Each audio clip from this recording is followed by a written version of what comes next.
Estamos de volta com o programa Despertar, produzido aqui pelo SEAC, Centro Espírita Amor e Caridade de Bauru. Ele está de volta, um grande conhecedor do Evangelho e da sensibilidade para se comunicar com seres do outro mundo. Francisco, seja bem-vindo. Eu agradeço muito o convite, obrigado pela possibilidade e meus cumprimentos ao povo que nos acompanham nesse programa. Francisco, é possível a gente dizer que nós podemos conversar com entes queridos que já morreram? É interessante essa questão, né? Entes que já morreram. Conversar com mortos tem uma proibição disso, a gente já viu isso um pouquinho no outro programa, mas eu diria assim, a gente só pode conversar porque eles estão vivos, porque eles têm percepções, têm sensações, estão pensando, é possível. E isso é possível e é conhecido o processo há milhares de anos. Mas você mesmo disse, a Bíblia proibia a comunicabilidade entre nós, seres encarnados e seres desencarnados, já que você disse que não existe a morte. A Bíblia só poderia ser proibida alguma coisa que exista. Então existe a comunicação. A proibição, ela se refere ao excesso, né, ao exagero. Porque a comunicação entre encarnados e desencarnados, ela é natural, ela sempre foi. Os profetas se comunicavam com espíritos mais elevados através desse processo, que a gente chama de mediunidade agora. Agora, as pessoas chegaram a um ponto que exageraram ou abusaram do processo, como se os espíritos tivessem se tornado servidores dos encarnados para ficar orientando sobre coisas pessoais, atividades econômicas, casamentos, essas coisas. Realmente, isso são decisões de foro íntimo que a gente tem que tomar, não pode depender dos outros para dizer o que a gente vai fazer. É uma questão de autonomia, nós precisamos disso. Você usou a palavra mediunidade, que nos leva a acreditar que há indivíduos que são médiuns, isto é, intermediários entre o plano espiritual e o nosso plano material. Sim. Todos nós temos algum tipo de mediunidade? Uma mediunidade é comum entre todos nós. E é fácil de entender, né? A questão da comunicação do espírito, ela não é articulada, ela não depende de palavras, ela é mental, né? A gente se comunica com os espíritos mentalmente, a gente faz uma prece aos espíritos superiores, a Deus, né? O caminho para fazer a prece sempre é Deus. Faz a prece para Deus que Ele sabe para onde manda. A gente faz a prece mentalmente e ela é recebida. Então, o meio de comunicação é o mental. Não precisa de articulação de palavras. Isso só é necessário porque estamos num corpo material que inibe as potencialidades do espírito. Mas mesmo estando num corpo material que faz isso, existem possibilidades em que o espírito sempre vai estar em contato com os planos espirituais. Isso em função da sintonia, do pensamento dele. Tá? Então o que acontece? A mediunidade é aquele processo, só é um processo em que um conhecimento pode ser compartilhado entre o plano espiritual e o material através de alguém que faz a conexão. É o medianeiro, isso é a mediunidade. Mas a comunicação via mental, ela é natural para todo mundo. Tanto é que o meio natural de comunicação, para quem não tem essa possibilidade de ver ou sentir objetivamente o espírito, é a inspiração. Isso que eu ia perguntar para você. Inspiração. Uma dona de casa, um empresário, um escritor, um jornalista, um atleta, pode receber uma inspiração, um estímulo, uma dica de algum amigo espiritual? Sim, né? Na questão, por exemplo, se você tem uma dificuldade, uma dúvida, uma situação difícil de resolver, você se concentra naquilo, eleva o seu pensamento, o seu sentimento a um padrão vibratório que a gente pode dizer assim, superior. Isso é fácil de fazer através da meditação ou da prece. São os dois caminhos que levam ao mesmo lugar, a elevação espiritual. Nessa elevação, você tem a possibilidade de contato com espíritos superiores, que se interessando pelo teu caso, e normalmente nós temos espíritos que são protetores, são os espíritos, na Umbanda, chamam de guias, né? No Candomblé, os santos, né? Que tem uma pai de santo, a mãe de santo, que recebe o santo. Esses espíritos se interessam pela gente e inspiram a solução. Então, se a gente estiver ligado, estiver prestando atenção e quiser resolver o problema, vai resolver. É verdade que cada um de nós tem, você falou em espíritos protetores. Sim. Cada um de nós tem o seu anjo da guarda? Todos nós temos o anjo da guarda e temos também a ligação direta com ele, através da prece. Tá? Às vezes, é preciso tomar cuidado que a prece não é um conjunto de palavras. A prece é uma atitude. Tá? Eu costumo dizer que a melhor prece que existe é o trabalho feito com amor. Porque o trabalho é o meio disponível para o espírito para evoluir. Através do trabalho, através da ação. Sem trabalho, sem ação, sem o fazer, não tem evolução. Tá? Então, quando a gente faz isso com raiva, com mágoa, qualquer coisa, você não está trabalhando, você está se deteriorando. Tá? Mas quando há boa vontade... Quando há boa vontade, interesse, amor, concórdia, né, interesse na solução da situação, você está evoluindo junto com a situação. E aí você pode acionar o seu anjo da guarda? Ele já está acionado. No trabalho com amor, ele já está perto de você. Nem precisa chamar? Não precisa chamar. Agora, se você se associa a uma situação de negativismo, como por exemplo... cometimento de alguma coisa que não seja lícita. Aí você já cortou a ligação com ele. Não saia daí. No instantinho estaremos de volta.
Estamos de volta com o programa Despertar de hoje, com Francisco Amorim.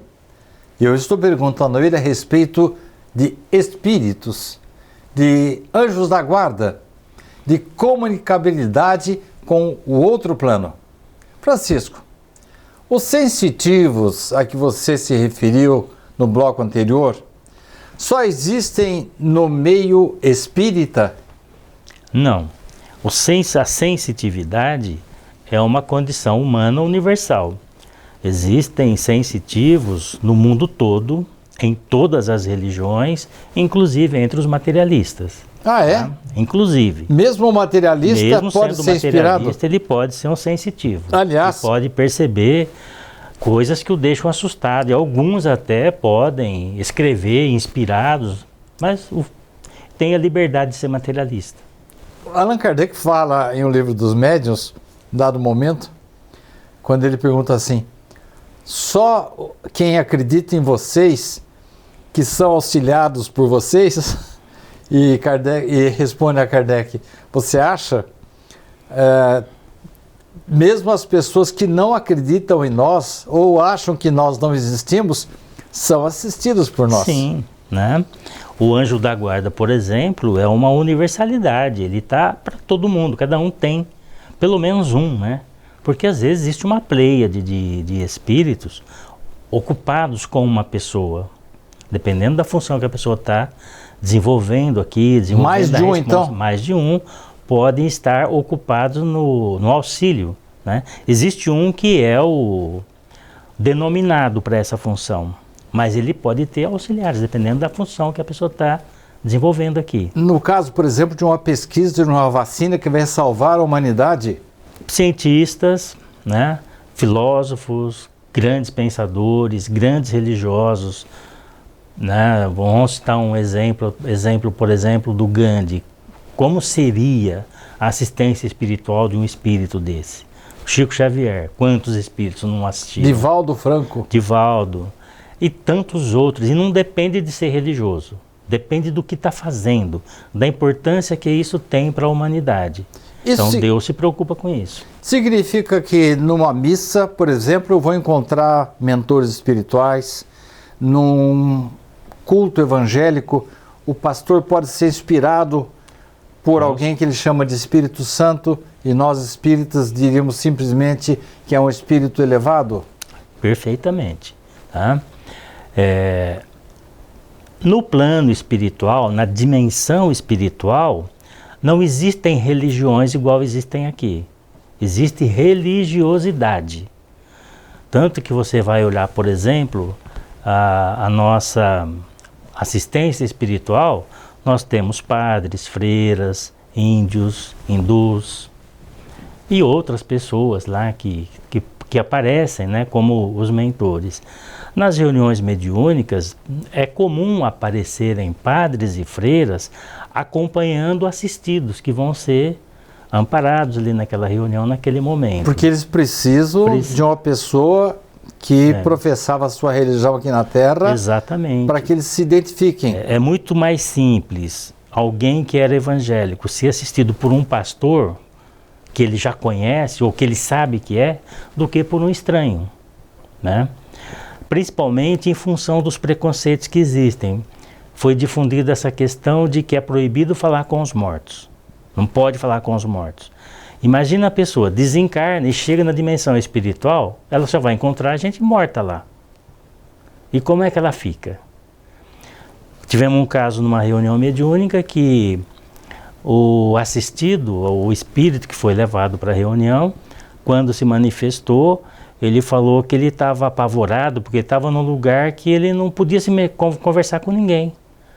Eu perguntei, mas por quê?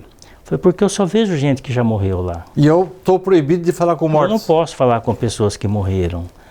E eu falei, puxa vida, mas tem pessoas que você confia. Eu falei, tem, a minha mãe estava lá, mas eu não posso falar com ela, ela já morreu. Então você vê, dificulta muito a libertação do espírito. Quando ele sai da vida material e entra na vida espiritual, ele não vai ficar dormindo como as pessoas pensam. Aliás, o espírito não precisa dormir, né? Ele às vezes precisa de um tratamento, algum repouso, alguma coisa. Mas ele entra numa vida que vai continuar, o processo vai continuar. As pessoas precisam lembrar Jesus, principalmente os cristãos. Eu sempre trabalhei, e meu pai trabalha até hoje. Por que que a gente vai ficar dormindo lá? Esse é um ponto interessante. Esse é um ponto muito importante. Se Deus trabalha, se Jesus trabalha, se os santos todos trabalham, se o Espírito Santo trabalha, por que que o peão vai ficar lá dormindo? Esperando o quê lá? Não. Todo mundo vai estar lá em condição de continuar trabalhando. Às vezes, obnubilado, né? Às vezes travado pelos preconceitos. Então, esse espírito a que você se referiu, pelo jeito, pela sua narrativa, ele não sabia que havia morrido? Em geral, é assim, as pessoas que precisam, os espíritos que precisam, vir a uma reunião mediúnica para algum tipo de assistência, é porque não sabem que morreram, ou porque sabem, mas estão dentro de um processo de vingança, querendo se vingar de alguém. Ou então estão assim aturdidos, sem saber o que fazer? Estão perdidos, Normalmente quando ele está perdido, ele nem sabe que morreu. E aí você tem que ter muito cuidado para dar essa notícia, e às vezes nem dá, né? Normalmente a gente evita dar essa notícia, porque você cria um trauma para o espírito. Ele vai ter uma outra morte lá. Você não sabe o que ele pensa, né? Ele vai morrer de novo, né? Você não sabe o que ele pensa. De repente ele está proibido de falar com os mortos. Aí você fala que ele morreu e ele está conversando com alguém, vai dar um nó na cabeça dele, né? Vai dar um parafuso não ali. Não é possível. Então a gente não fala, a gente não como entra se fosse nesses detalhes. Dar uma explicação muito complexa para uma criança, né? Exatamente. A gente procura trazer o espírito ao entendimento pela razão.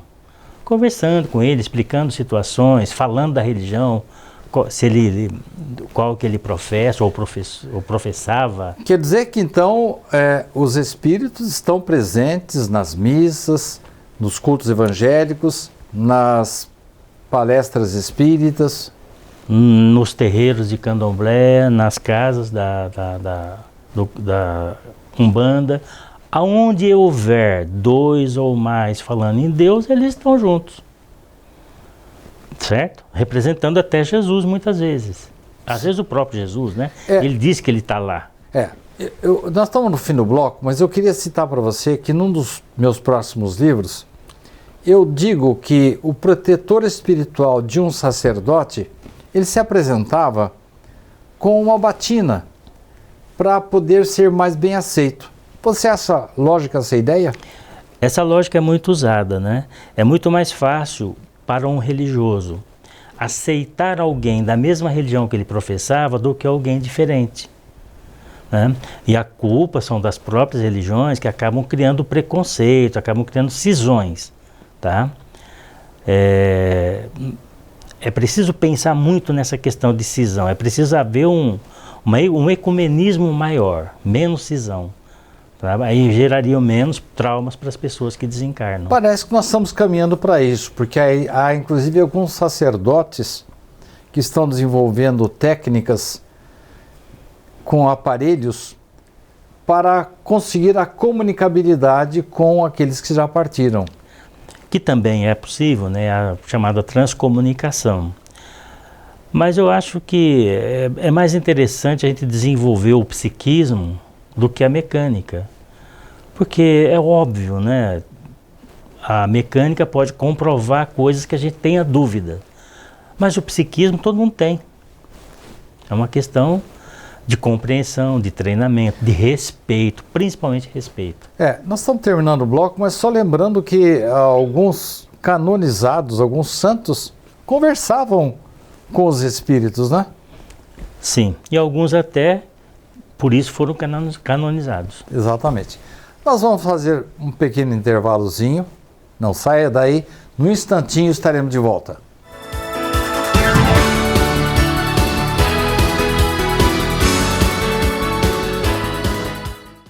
Você pode ajudar a manter os serviços filantrópicos do SEAC se cadastrando na campanha Nota Fiscal Paulista e indicando a nossa organização como beneficiária na doação automática. Com a sua contribuição, nós recebemos o valor calculado do ICMS sobre as compras efetuadas e você concorre a prêmios de até R$1 milhão e tudo com custo zero. Toda vez que você solicitar o CPF no ato da compra, a doação automática ocorrerá. Cadastre-se no programa Nota Fiscal Paulista pelo site ou, se preferir, baixe o aplicativo no seu celular. Faça o seu login e siga o passo a passo que o sistema oferece. Escolha a opção Entidades e, em seguida, doação de cupom fiscal com CPF automático. Pesquise pelo nosso CNPJ, Centro Espírita Amor e Caridade, e selecione prazo indeterminado. Pronto, agora você já está ajudando a assistir diariamente 1.125 pessoas através de nossos projetos na periferia de Bauru, no albergue noturno e na própria sede do SEAC. Caso tenha alguma dúvida, entre em contato com a nossa equipe. O Centro Espírita Amor e Caridade de Bauru agradece.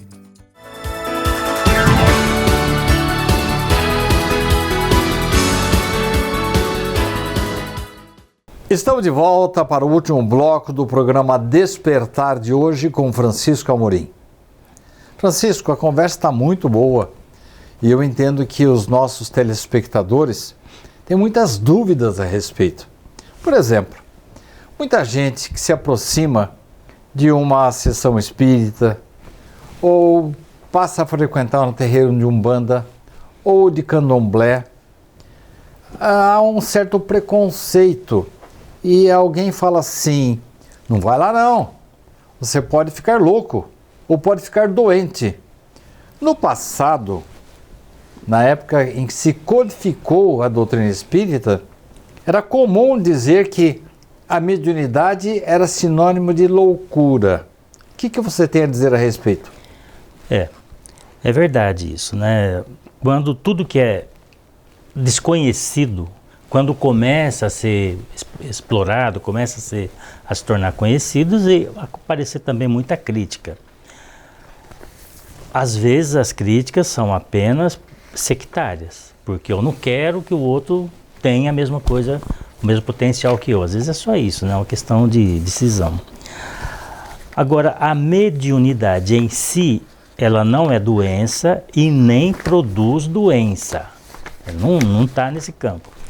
Agora, existem doenças psíquicas que podem ser confundidas com mediunidade. A esquizofrenia é um caso. Pode ser confundido. É muito difícil saber quando a pessoa é realmente médium ou quando ela é esquizofrênica mesmo, de verdade. E tem o meio termo, né? Porque tudo é um espectro, sempre é um espectro. Então você tem um esquizofrênico grave e tem um esquizofrênico que é leve. E às vezes a mediunidade está ali também misturado. Não se trata de mediunidade, se trata da interferência espiritual, tá?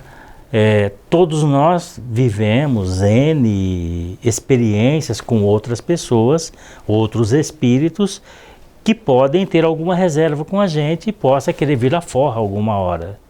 Encontrando uma situação em que a pessoa está frágil, fragilizada, por exemplo, a mediunidade, para quem não a conhece, ela começa a ter visão, começa a ter audição, ela começa a ficar perturbada, porque ela não conhece, fica com medo. E o medo é natural. O medo é sinônimo de juízo. Quem não tem juízo, não tem medo. E ela fica vulnerável à aproximação de algumas entidades, não necessariamente vingadoras, vingativas, mas às vezes doentes, que estão na mesma sintonia? Exatamente. E por uma simples razão. Se você sair pela rua, você tem visão e você vai ver situações diferentes. Vai ver pessoas em situação boa e pessoas em situação que não está boa. Em situações mais difíceis, coisas que chocam, coisas que assustam. A mediunidade, ela faz isso, só que no nível espiritual, né? A pessoa começa a ver situações que não são da vida material. Ela se choca, ela se assusta, ela fica com medo, e aí isso desenvolve produção de hormônio, desorganiza todo o sistema da pessoa. Pode acontecer de o esquizofrênico ter apenas, ser objeto apenas de uma perturbação espiritual e ter apenas, como você falou, apenas um leve desequilíbrio mental? Alguns casos que não são esquizofrenia, na verdade, né? A pessoa, ela tem a potencialidade da percepção espiritual muito aberta, e isso pode confundir com o processo de doença, principalmente em função de espíritos que possam se manifestar ali, tá? Por exemplo, espíritos que estão em situação muito difícil, muito dolorosa. Alguém que cometeu crimes hediondos, muito graves, ou que odiou demais, As pessoas que morreram por causa de ódio, que não são poucas, são as que mais dificultam o processo mediúnico. Vamos ver se eu entendi. Então a pessoa que pratica o mal, ela fica, vamos dizer assim, vulnerável à proximidade das suas vítimas? Ela não precisa praticar, se ela pensar, ela já fica vulnerável. Se ela tiver vontade de fazer, ela já abriu o campo de sintonia. E se faz então? Se faz, ela consolidou isso, né? Ela consolida. Então o que acontece? Como ninguém é santo nessa história, estamos todos num processo de ascensão à santidade, mas ninguém é ainda. E nós temos a questão do respeito ao outro, do não preconceito e da solidariedade. Nós precisamos desenvolver perante Deus, já que somos todos irmãos, a fraternidade. Como a gente não caminha para esse processo da fraternidade, a gente caminha mais para um processo de diversidade, de briga, de confusão, então todas essas coisas aparecem como estímulos para que a gente mude. Não é para castigar, não é para dificultar, é estímulo para que a gente faça a mudança. Sinal vermelho. Está amarelo por enquanto, né? Quando dá o vermelho, a pessoa está numa situação quase irrecuperável. Tá? Então, quando começa a aparecer essa situação, a pessoa pode recorrer à terapia, ela pode recorrer à religião, ela pode recorrer ao espiritismo. Nós estamos abertos aí para atender pessoas de qualquer religião, sem custo, sem discriminação, sem nem perguntar qual é a religião dele. Aliás, não tem problema. Aliás, no SEAC nós temos um setor só para isso mesmo, temos um setor especializado nisso, trabalhando praticamente a semana toda com dias específicos para os trabalhos de desobsessão, em que todo mundo pode vir, né? Tá certo. E o maior antídoto contra a obsessão é o conhecimento. Conhecer qual é a nossa responsabilidade enquanto ser humano. Praticar essa responsabilidade já elimina a questão da obsessão. E a ligação com Deus, né? Mesmo tendo débitos. E o conhecimento e a ligação com Deus, né? Porque não se liga com Deus quem não tem o conhecimento.